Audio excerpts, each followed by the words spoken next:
Maybe it's helpful at this point just to get a quick context in terms of the organisation I run, what we practically do. But we're working with those children like you described, Nick, that have gone into out of home. But the children I see have often had 40, 50, sometimes even 60 foster care placement breakdowns. So it's a very particular cohort of children. And for these youngsters, we often see them then placed in something I would call institutionalized care.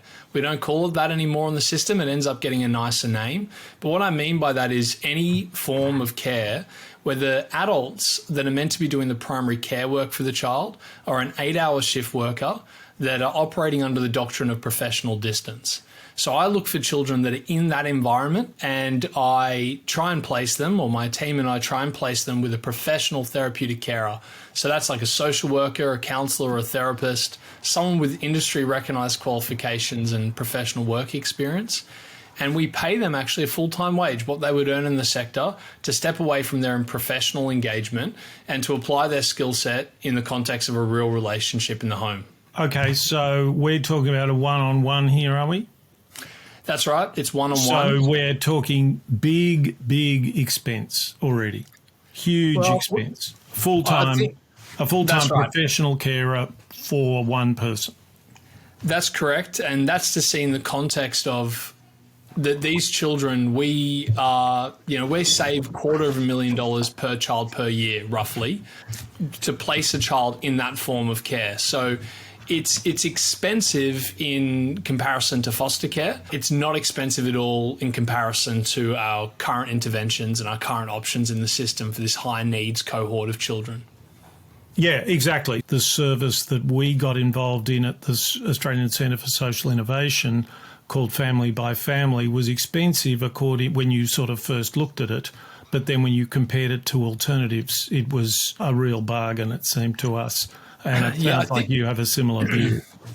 I think there's two things people often think about is often when we're saying it's cheaper in the long run. And that's an absolute given to me. If we can get these kids engaged in, education, employment, not in our prison system, not in the health system, unless, when necessary, that's obviously a downstream saving.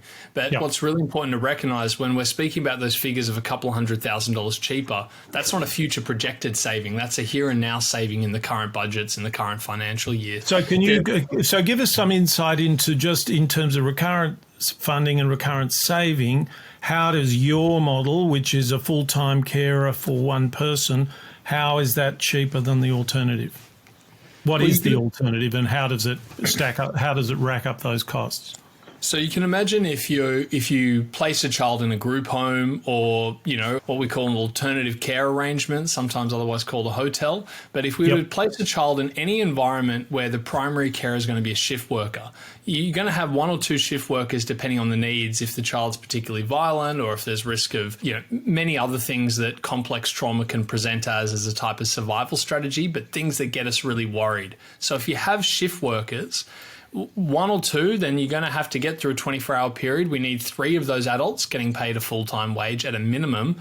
They're going to take holiday and leave, so we're going to need 4 or 5. So if we have a child in that environment, we might end up with 6 people just on the ground that are there to care for that child, that are all doing very small shifts, having walking out of the child's life, but that's very expensive. And that's before you put on the cost of paying for the facility, paying for the food, paying for the wraparound supports. So it's an incredibly expensive intervention. But here's the key, because I think you can get kind of caught up in the dollars.